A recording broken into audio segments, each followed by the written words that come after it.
kasihan, terkadang itu membingungkan. Hidup kita ini berat bukan karena masalah yang kita punya. Terkadang hidup kita ini berat karena kita narik masalah orang dan melabeli itu jadi masalah kita. Bukan berarti kamu stay, itu berarti kamu melakukan tindakan yang benar. Boleh jadi dengan walk away, kamu membebaskan orang ini untuk mendapatkan sesuatu yang lebih baik.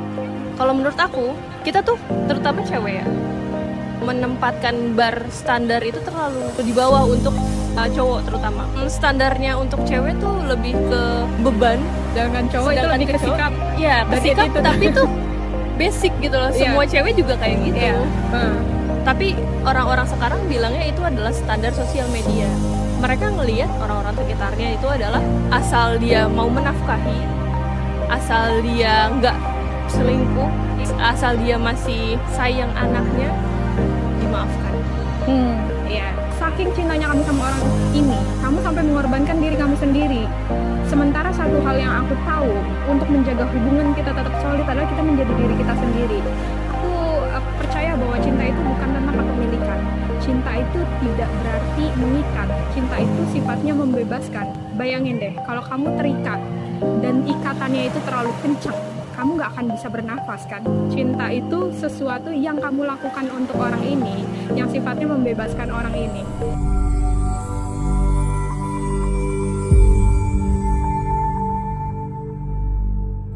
Kita tahu beberapa orang, mungkin teman kita, kerabat kita, keluarga kita, yang mengalami struggle saat mereka menjalin hubungan romansa. Struggle-nya itu kayak contoh, mungkin mereka mengalami kekerasan dalam rumah tangga, kalau mereka dalam kasus sudah berumah tangga, atau kalau mungkin yang masih pacaran, mereka dibohongin sama pacarnya, diselingkuhin, atau mungkin pacarnya ini menuntut dia terlalu banyak hal, atau terlalu posesif. Banyak banget kasus-kasus yang mengarah pada toxic relationship kan. Nah, kalau misalnya aku ambil satu contoh kasus toxic relationship yang umumnya nih dialami oleh orang-orang seumuran sama kita.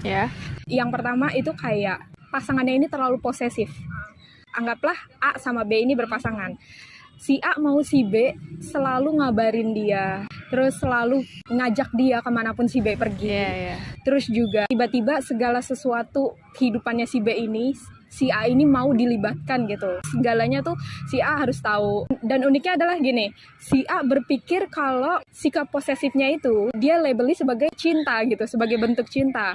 Karena gue pasangan lu, gue harus ikut lu kemana-mana. Karena gue pasangan lu, gue harus selalu tahu apapun yang terjadi dalam hidup lo. Gue ini peduli sama lo, gue selalu care sama lo. Jadi pokoknya berbagai macam alasan yang bikin si B ini berpikir kalau oh ini adalah bentuk cinta dari si A. Padahal tanpa dia sadari, itu salah satu bentuk manipulasi cinta juga. Yang nantinya, mungkin si B sekarang belum merasakan, tapi mungkin ke depannya dia akan merasa kelelahan karena terus-terusan berusaha untuk menyenangkan si A. Kayak gitu.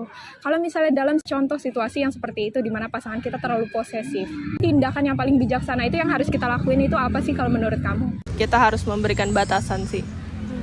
Seberapa jauh kita harus terlibat dengan pasangan masing-masing. Ini contohnya aku dan suamiku ya. Sebenarnya untuk melibatkan pasangan dalam suatu keputusan atau kegiatan itu menurut aku penting ya. Karena itu benar bentuk kasih sayang, bentuk pedulian. Tapi nggak semua keputusan dan kegiatan pasangan harus ikut juga. Nah, itulah gunanya batasan dan kompromi dengan pasangan. Nah, batasan-batasan itu harus ditegaskan dari awal. Pasangan itu adalah dua orang berbeda. Misalnya aku dan suamiku punya dua pikiran berbeda dan pengalaman berhubungan yang berbeda juga sebelumnya. Pasti kita nggak bisa memperlakukan pasangan kita seperti kita memperlakukan pasangan kita sebelumnya, ya kan? Nah, itulah yang harus kita lakukan, memberikan batasan dan kompromi. Itu sih kalau menurut aku. Kamu bilang kalau misalnya kita harus punya batasan dan kita harus bisa berkompromi dengan pasangan kita. Cuma terkadang pasangan ini kan gak selalu paham ya, maksudnya mereka memiliki background latar belakang kehidupan yang berbeda dari kita. Boleh jadi mereka dibesarkan dalam keluarga yang benar-benar posesif. Nah, yang akhirnya menyeret mereka dalam hubungan yang posesif juga dan berpikir kalau misalnya ini loh standar hubungan yang normal, kita seharusnya begini gitu. Nah, kalau misalnya kita berkompromi dengan seseorang yang ibaratnya memang sudah pada dasarnya dididik dengan cara yang seperti itu, gimana cara kita buat memberi dia pemahaman kalau ini loh batasan lo dan ini loh batasan gue. Biasanya kalau misalnya dia terlalu posesif tuh kan karena dari pengalamannya dia itu dia pernah dikecewakan atau juga pernah dihianati gitu kan. Jadi dia membutuhkan rasa aman dengan cara terus-menerus menekan pasangannya agar dia ada di sekitarnya dia. Nah, itu salah satu caranya menurut aku memberikan rasa percaya dengan aman. Dan itu juga perlu dicari alasan dibalik keposisifannya dia. Misalnya dia diselingkuhin di jam kantor, dan tapi kalau misalnya nyampe rumah si pasangannya biasa-biasa aja, mesra, sayang. Tapi begitu di kantor dia berselingkuh ternyata. Padahal dia udah membebaskan pasangannya untuk leluasa di kantor. Nah, kalau misalnya kayak gitu berarti sebenarnya bukan tugas pasangan selanjutnya sih, tapi itu adalah tugasnya si orang posesif itu. Tapi dia juga nggak tahu caranya keluar dari rasa posesifnya itu karena dia udah nggak percaya lagi sama orang lain. Nah, itu yang sulit sih kalau menurut aku ya. Iya. Kalau menurut kamu gimana tuh, Luxi? Memang kita kalau misalnya dealing with people with trauma, pain, dan semacamnya ini agak tricky. Kita nggak bisa loncat pada kesimpulan terlalu cepat ya. Mungkin pasangan kita memang berniat baik saat dia bersikap posesif sama kita. Mungkin dia memang menginginkan yang terbaik untuk kita. Atau mungkin itu bagian dari pain-nya dia. Jadi kita harus memisahkan dua hal itu. Dengan cara kita harus ngenalin dulu niatnya dia itu apa. Makanya kalau misalnya kita ngomongin tentang hubungan, gak ada hubungan yang sukses yang aku tahu yang gak menerapkan sistem komunikasi yang baik. Maksud aku komunikasi yang baik adalah komunikasi dengan empati. Jadi kita gak sekedar berkomunikasi kayak gini, tapi juga berusaha memahami pasangannya, memahami latar belakang pasangannya, memahami penyebab dibalik tindakan-tindakan pasangannya. Jadi kita tahu niatnya dia untuk apa. Boleh jadi kayak gini, kalau misalnya aku ada di situasi itu di mana aku harus duduk sama orang yang punya luka dari masa lalu yang menyebabkan dia jadi terlalu posesif sama pasangannya. Tindakan pertama yang aku ambil mungkin aku akan duduk dan berbicara dengan orang ini. Dan aku akan mengutarakan pendapat aku kalau misalnya tindakan lo ini terlalu berlebihan untuk gue. Gue dengan seseorang dengan latar belakang A, B, C, D, E yang gak terbiasa menerima traits-traits seperti ini, agak kaget dengan traits-traits lo yang seperti ini. Aku akan bilang seperti itu. Jadi segala sesuatu yang ada dalam benak kita harus kita utarakan dulu sama orang ini gitu. Tujuannya apa? Biar kita gak ngasih celah buat dia menduga-duga apa yang kita rasain atau membuat spekulasi yang gak benar gitu. Jadi segala sesuatu yang berkaitan dengan hubungan harus kita utarakan. Jangan bikin pasangan kita jadi berpikir kayak menebak, apa sih yang lu rasain, jangan-jangan lu ini ya, jangan-jangan lu ini ya. Tapi kan kebanyakan orang memang lebih diam itu karena lebih mudah kan. Iya. Oke, sekarang pasangan kita udah tahu kok apa yang kita rasain. Nah, mungkin kita bisa ajukan pertanyaan ke pasangan kita, kenapa lu seperti itu? Tanpa bermaksud untuk menyinggung lu atau tanpa bermaksud untuk menganggap bahwa tindakan lu ini terlalu berlebihan ini dan semacamnya. Gue pengen tahu kenapa lu menjadi begitu posesif sama diri gue. Mungkin dari situ dia akan mengungkapkan sesuatu yang bikin kita paham kenapa dia bersikap seperti itu gitu. Jadi memang kita saat menerjemahkan niat seseorang, kita harus duduk dan berkomunikasi secara terbuka. Kita nggak bisa asal langsung mengambil kesimpulan, menarik kesimpulan kalau ini dan semacamnya. Dan aku yakin kayak yang tadi kamu bilang, kalau kita harus memberi kepercayaan secara aman ya itu bakalan kita dapat kalau misalnya kita mau bersikap vulnerable, kita mau terbuka sama pasangan kita. Aku yakin dengan kita membiasakan kebiasaan yang seperti itu, bersikap terbuka, orang juga akan melakukan hal yang sama, terutama pasangan kita. Karena pasangan kita itu yang aku tahu, kalau kita dekat sama seseorang, orang itu lebih mudah mengadaptasi sikap kita ini dan semacamnya. Jadi nggak ada salah untuk memulai gitu. Ya itu mungkin hal pertama yang akan aku lakuin, duduk dan ngobrol. Cuman pertanyaannya sekarang, ini orang bebel banget nih saat ngobrol, dia tetap nggak mau gitu, dia tetap nggak mau. Berarti bisa jadi traumanya dia udah, entah itu karena traumanya terlalu dalam atau karena dia udah berkali-kali melewati fase itu dan melewati fase kompromi itu. Iya. Tapi ternyata Iya, kemungkinan karena sepemahaman aku, orang yang nggak berpikiran terbuka itu biasanya orang-orang yang punya entah itu luka dari masa lalunya dia, atau orang yang memang udah dididik dengan cara yang seperti itu, atau mungkin banyak faktor lah intinya. Jadi sekarang pertanyaannya balik ke kita, apa kita mau dealing sama orang ini atau enggak? Kalau misalnya kita nggak mau menerima orang ini, kita nggak mau memaklumi sikapnya dia yang terlalu posesif, dan kita nggak mau berusaha untuk membantu dia keluar dari sikap itu, ya sebaiknya kita walk away gitu. Karena ini bukan tentang gue doang atau bukan tentang lo doang. Karena namanya hubungan itu tentang kita gitu. Kita harus kerjasama satu sama lain. Okay. Kan tadi kamu bilang kalau misalnya kita tidak sanggup untuk dealing dengan orang tersebut, kita bisa walk away. Tapi boleh nggak sih ngerasain perasaan bersalah, kayak akhirnya ternyata gue nggak bisa bantuin lo, tapi gue malah menambah trauma lo gitu loh. Iya. Aku paham. Jadi kita malah nambahin satu chapter buruk dalam pengalaman asmaranya dia ya. Sebenarnya gini, rasa kasihan terkadang itu membingungkan. Orang berpikir kalau kita kasihan sama seseorang atau simpati sama pasangan kita, itu berarti kita harus melakukan sesuatu sama pasangan kita. Orang selalu berpikir kalau rasa simpati itu harus diiringi dengan tanggung jawab untuk memberi dia sesuatu atau mengambil tanggung jawab bahwa ini adalah tugas gue, ini adalah masalah gue. Dan aku selalu bilang ke orang-orang terdekat aku, terkadang memang gini sih, hidup kita ini berat bukan karena masalah yang kita punya. Terkadang hidup kita ini berat karena kita narik masalah orang dan melebeli itu jadi masalah kita. Gitu. Jadi gini, saat kamu bersimpati sama orang ini, aku nggak melarang kamu untuk bersimpati sama orang ini. Terserah loh, itu ya bagus kalau kamu punya rasa simpati, itu menunjukkan kalau kamu manusia gitu. Tapi tindakan apa yang kamu ambil untuk menunjukkan rasa simpati kamu? Dan jangan salah fokus. Bukan berarti kamu stay, itu berarti kamu melakukan tindakan yang benar. Boleh jadi dengan walk away, kamu membebaskan orang ini untuk mendapatkan sesuatu yang lebih baik, mendapatkan sesuatu yang match dengan dia. Nggak harus lebih baik, nggak harus lebih jelek, setidaknya match dengan dia.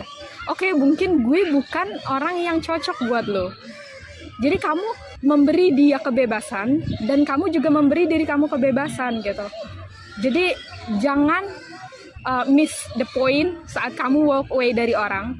Kamu harus paham kalau misalnya cinta itu nggak selalu memiliki. Cinta itu nggak berarti memiliki. Ikatan itu ya, dalam pemahaman aku, itu bukan wujud cinta. Ikatan itu adalah wujud egoisme kita. Rasa egoisme kita yang membuat kita merasa terikat dengan seseorang. Rasa egoisme kita yang membuat kita berpikir kalau kita nggak bisa meninggalkan orang itu.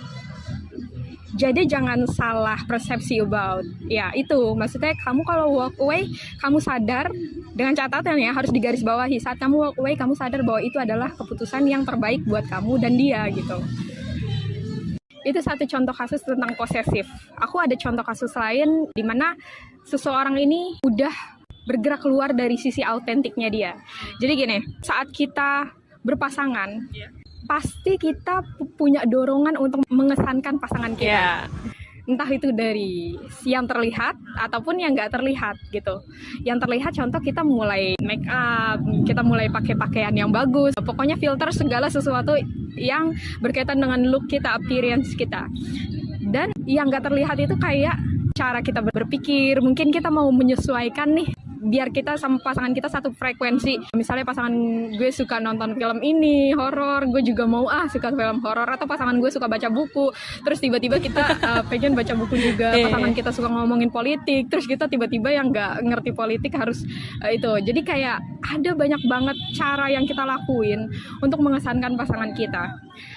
Problemnya adalah saat kita berusaha mengesankan pasangan kita, kita bergerak keluar dari sisi diri kita yang sebenarnya gitu.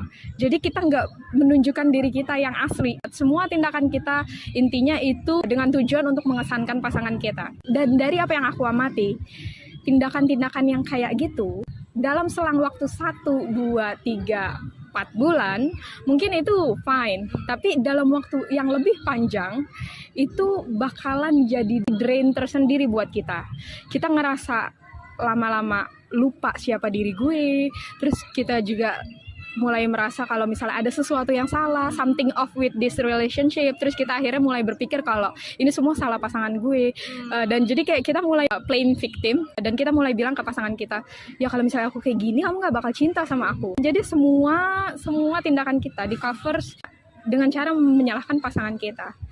Kamu pernah gak sih nemuin kasus yang seperti itu? Atau kamu punya pendapat tertentu sama kasus-kasus yang seperti itu?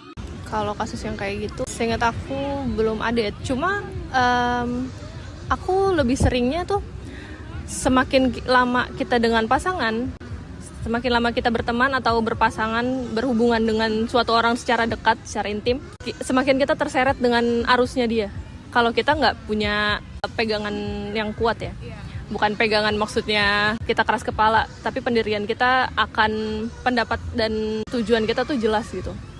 Istilahnya kan kalau misalnya dia untuk dia nge-branding diri dia agar disukai pasangan, dia bertindak palsu dong. Dan tujuannya cuma buat untuk mendapatkan simpati atau rasa romantisme dengan pasangannya. Dan kalau misalnya terjadi terus-terusan, mungkin banyak terjadi ya, tapi aku belum pernah merasakan dan mendengarnya secara langsung sih. Kalau kamu pernah, Ruksi? Mungkin ini juga salah satu bagian dari bias. Sebagai pengamat luar, aku mengamati pasangan-pasangan yang ibaratnya mereka nggak paham kalau mereka ini udah berubah. Karena mereka udah terlalu terikat dengan pasangannya ini, sampai mereka nggak paham kalau polanya mereka udah berubah. Dan mereka baru sadar itu nanti di akhir, saat mereka udah mulai merasa kelelahan. Aku nggak tahu apa ini termasuk bias juga buat kamu. Karena kamu bilang kalau misalnya seiring berjalannya waktu, kita malah mengadaptasi sikap-sikap pasangan kita gitu. Karena kalau kita nggak punya pegangan yang kuat, kita bakalan keseret sama dia. Nah ini mungkin juga yang terjadi sama orang-orang yang ada di sekeliling kita, karena kita nggak memiliki pegangan yang kuat, dalam artian kita nggak paham apa yang benar-benar kita inginkan dalam hubungan ini. Akhirnya saat pasangan itu menyeret kita atau mendorong kita untuk menjadi sosok lain, kita ikut ke bawah arus, dan kita nggak sadar kalau kita ke bawah arus gitu. Benar itu. Dan kenapa aku ngomong gini, karena menurut aku ini penting. Saat kamu ke bawah arus, oke, kamu menikmati itu, kamu menganggap bahwa ini adalah bentuk cinta, tapi aku melihat ada banyak kegagalan hubungan dalam hubungan romansa yang saat ditarik ulur benangnya itu bersumber dari berusaha untuk menyenangkan pasangannya. Oke, namanya hubungan kita harus bekerja sama menyenangkan satu sama lain. Tapi pertanyaannya dalam kadar apa gitu? Orang terkadang berpikir bahwa kita harus menyenangkan pasangan kita dalam kapasitas yang besar gitu. Sampai kita lupa bahwa kita punya kapasitas-kapasitas kayak yang apa yang pernah kita obrolin di episode podcast yang lain, kalau kita harus punya kadarnya gitu. Kalau misalnya kita nggak membatasi kadarnya, aku khawatir nanti ke depannya kamu akan menyesal gitu, karena ada terlalu banyak hal yang harus kamu korbankan. Jadi kamu saking cintanya kamu sama orang ini, kamu sampai mengorbankan diri kamu sendiri. Sementara satu hal yang aku tahu untuk menjaga hubungan kita tetap solid adalah kita menjadi diri kita sendiri. Kita nggak peduli pasangan kita itu mau kita A, B, C, D, E. Kalau misalnya dia udah meminta kita untuk keluar dari diri kita, itu udah toksik menurut aku.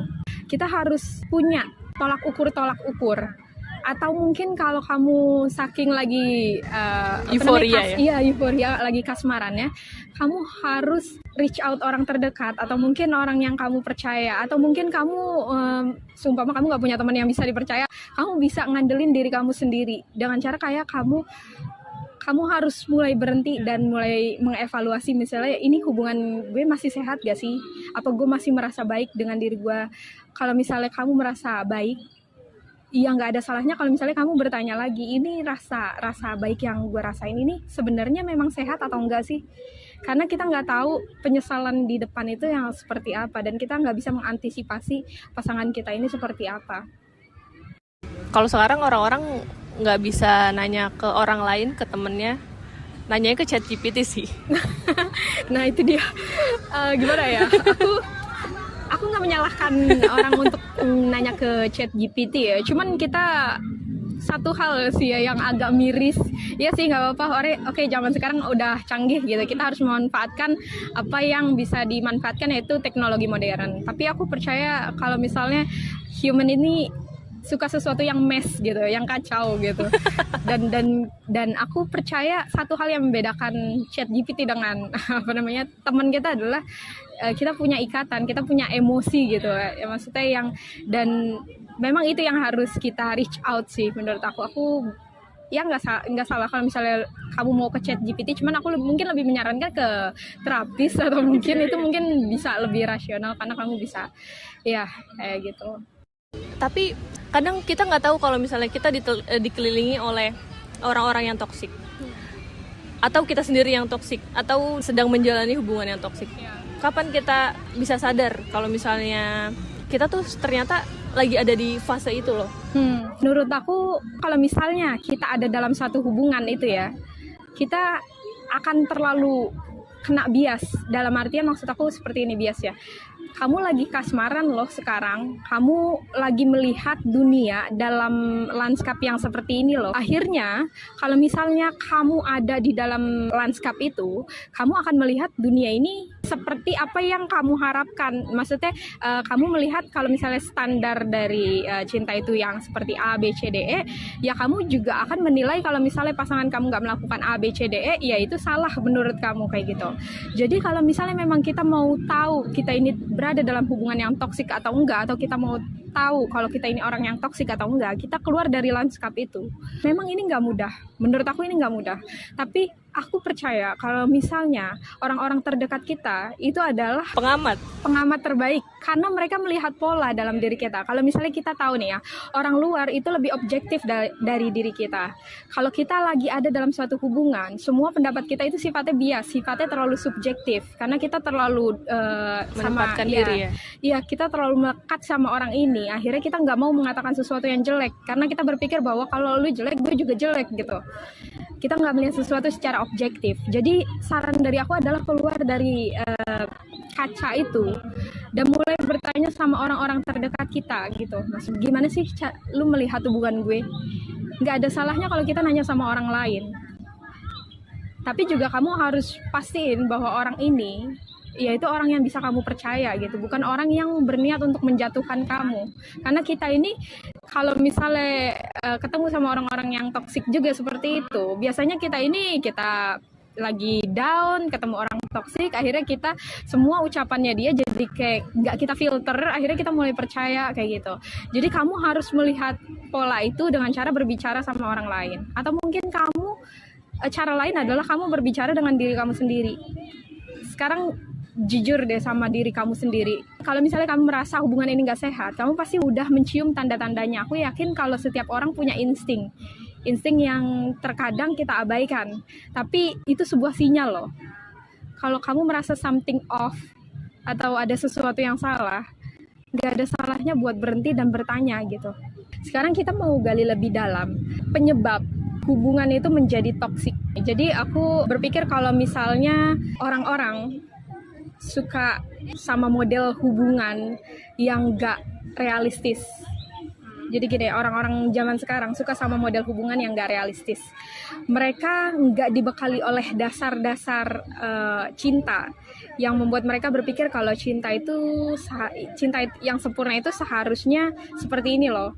Gue harus jalan bareng pasangan gue harus selalu ada di samping pasangan gue, dan kalau pasangan gue ngomong A, gue harus melakukan A. Ini salah satu termasuk dalam budaya timur juga, yang dimana kita harus selalu nurut sama pasangan kita, terutama kalau suami kita, karena kita ada bias religius sama bias sosial dan semacamnya. Jadi orang-orang memodelkan hubungan asmara itu dengan cara yang gak realistis. Dari pendapat kamu, kalau melihat situasi yang seperti ini, menurut kamu apa sih penyebab yang membuat orang tuh punya model hubungan yang gak realistis seperti itu? Kalau misalnya kata orang-orang sekarang, standar sosial media dan juga standar film atau buku-buku yang ditonton dan dibaca. Tapi kalau menurut aku, kita tuh terutama cewek ya, menempatkan bar standar itu terlalu jauh gitu loh, terlalu di bawah untuk cowok terutama. Misalnya, wah agak ini nih, Bisa.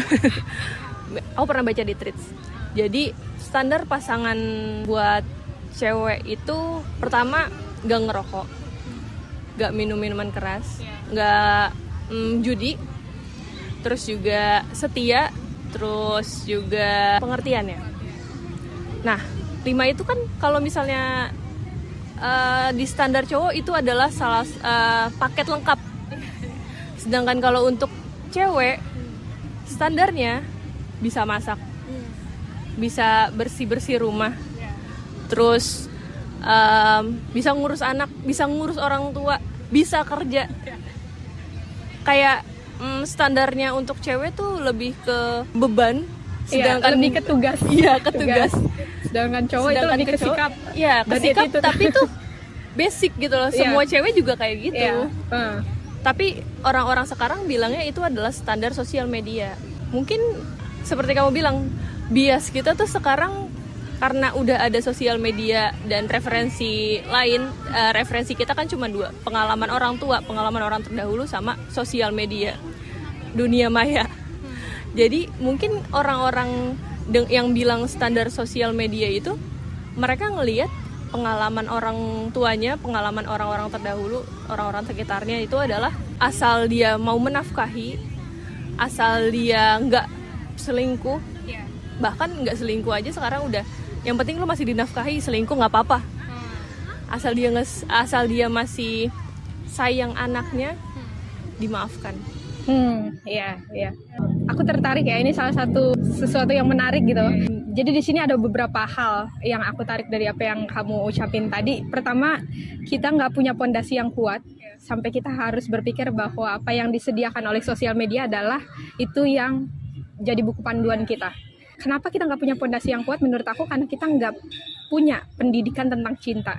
Kita diajarin matematika, kita diajarin bahasa Indonesia, semuanya, tapi kita nggak diajarin bagaimana cara untuk mencintai seseorang. Jadi saat kita nggak punya pengetahuan itu, model kita adalah orang tua kita dan sosial media gitu. Jadi orang-orang di sekeliling kita, nggak harus orang tua kita, orang-orang di sekeliling kita dan sosial media. Dan kita berpikir kalau misalnya ini loh yang memang harusnya gue ikutin. Permasalahannya adalah sosial media kan penuh oleh bias ya. Dan standar-standar yang ditetapin tadi itu boleh jadi cocok untuk satu orang, sebagian orang, tapi nggak cocok untuk sebagian lainnya. Yang kasihan ini yang nggak cocok untuk sebagian lainnya. Akhirnya mereka punya kehidupan yang sengsara karena berusaha untuk fit in sama sesuatu yang bukan milik mereka gitu. Nah itu satu poin. Yang kedua, sebagian orang itu hidup dalam lingkungan yang seadanya, yang dalam artian orang tua mereka mencintai dengan seadanya dan mereka nggak mendapat kasih sayang yang benar-benar utuh. Mereka cuma dapat kayak contoh orang tuanya mungkin lagi kerja, mereka ditinggalin sendirian, atau mungkin ini akhirnya mereka berpikir kalau misalnya kalau gue udah mendapatkan 1 atau 2, 3 poin yang tadi kamu sebutin, oh ya udahlah nggak apa-apa, yang penting gue dapat sesuatu gitu. Jadi kita mulai meremehkan kebutuhan kita meremehkan keinginan kita, dan kita berpikir kalau kita mau semuanya, kita berpikir bahwa kita nggak boleh loh, nggak ada seseorang yang perfect gitu, nggak ada seseorang yang perfect. Entah kenapa aku kurang setuju dengan kalimat ini, nggak ada seseorang yang perfect. Aku nggak tahu apa seseorang ini perfect untuk kita, tapi aku percaya kalau misalnya orang akan merasa seseorang ini perfect saat dia matching satu sama lain gitu kan. Oke, maksudnya karena itu terlalu subjektif menurut aku. Nggak ada seseorang yang perfect saat aku ngomong kayak gitu ke kamu. Sementara standar perfect kita kan beda gitu kan. Jadi oke, nggak ada seseorang yang perfect, tapi pastiin itu lu ngomong sama diri lu sendiri gitu. Jangan lu ngomong sama orang lain gitu. Jangan tanya saat orang lain ngomong kayak gitu, kalau lu jangan percaya gitu.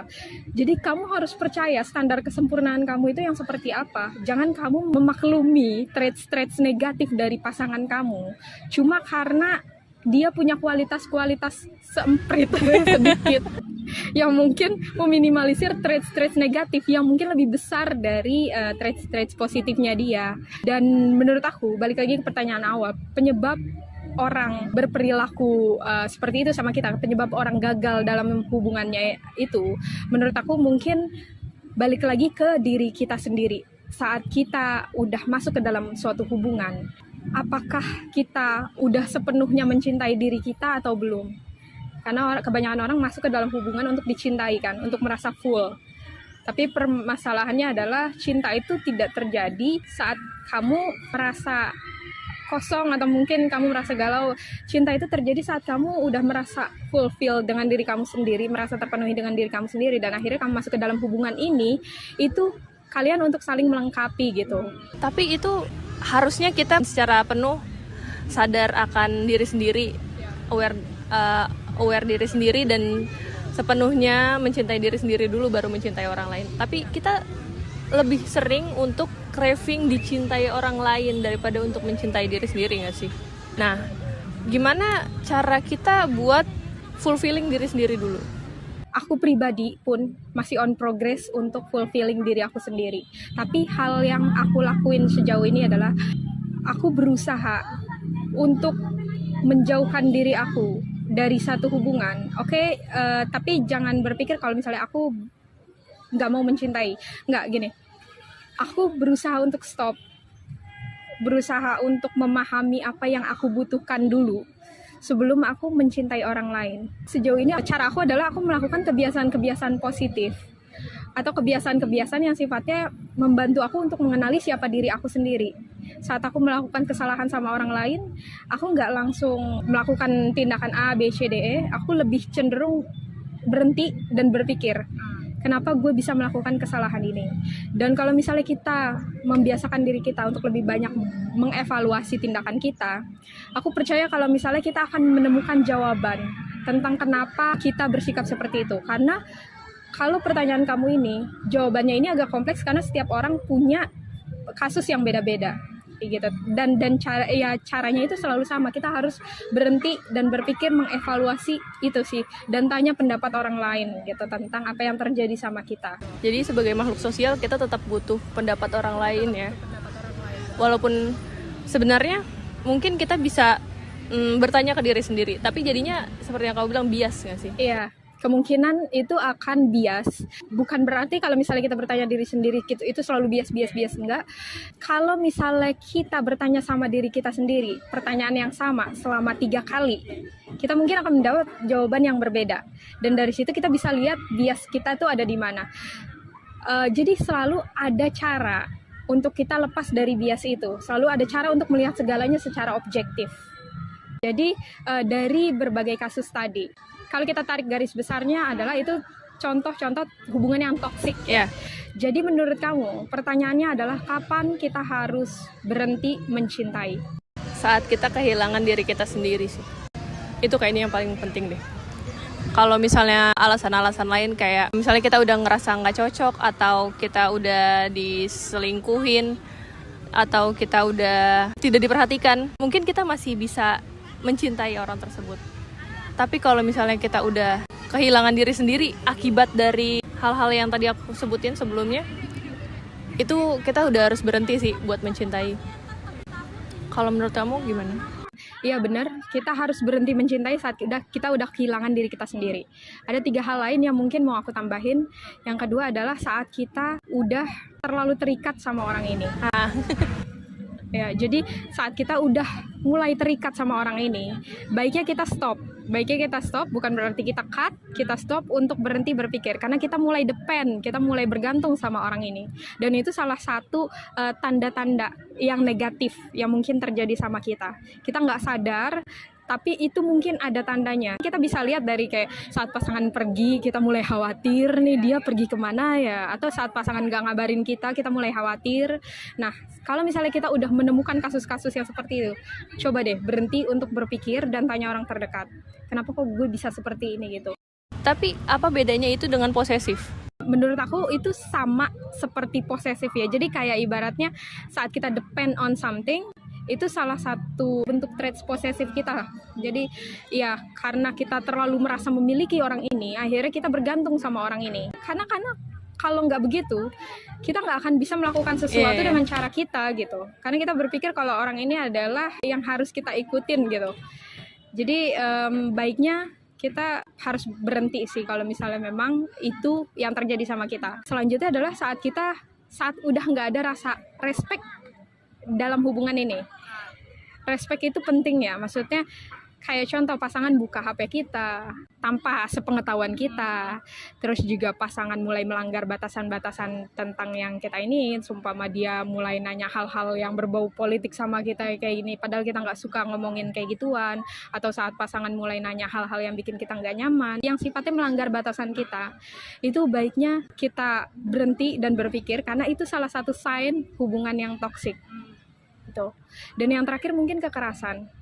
Ini salah satu yang nggak bisa aku toleransi. Mungkin orang-orang berbeda, tapi satu hal yang aku tahu, kekerasan ini merupakan salah satu efek dari keterikatan yang terlalu kuat, yang akhirnya berubah jadi bentuk kepemilikan.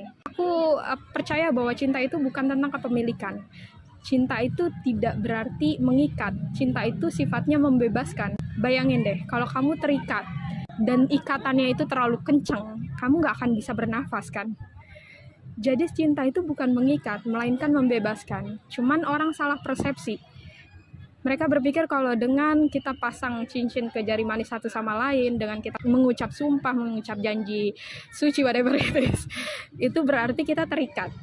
Kita berarti darah kita akan selalu menyatu dan kita nggak akan pernah dipisahkan oleh whatever it is. Jadi, tapi sebaliknya, cinta itu sifatnya membebaskan. Makanya ikatan kayak status menurut aku itu bukan bentuk cinta. Kalau dalam pandangan aku ya, orang boleh berpikir bebas. Tapi dalam pandangan aku, status itu bukan cinta, melainkan ya cuma status. Cinta itu sesuatu yang kamu lakukan untuk orang ini, yang sifatnya membebaskan orang ini. Berarti kalau yang aku tangkap dari kamu, kalau misalnya kita mulai obsesif akan orang tersebut, kita udah harus berhenti. Jangan sampai kita mencintai dari posesif ke obsesif, terus malah jadi toksik. Nah, itu dia sih. Kita harus paham polanya, kita harus kenalin itu, dan jangan abaikan suara hati kita. Kadang itu sebuah pertanda loh, kalau misalnya ada sesuatu yang off sama hubungan ini.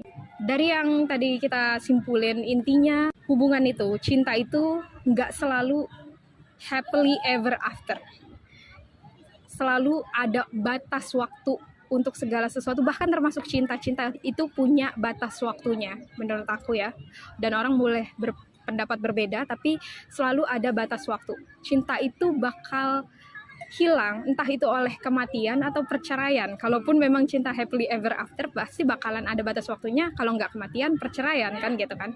Nah, jadi buat teman-teman kita semua yang punya keluhan, yang punya kendala tentang toxic relationship ini, kalian harus paham kalau misalnya kalian selalu punya pilihan untuk walk away dari hubungan yang saat ini kalian jalanin. Kayak gitu. Jadi dan kalau misalnya kalian ada keluhan atau apa, kalian boleh banget taruh di kolom komentar. Mungkin bakalan kita pertimbangin untuk topik obrolan kita selanjutnya, dan mungkin bakal kita evaluasi di episode-episode berikutnya. Oke, dari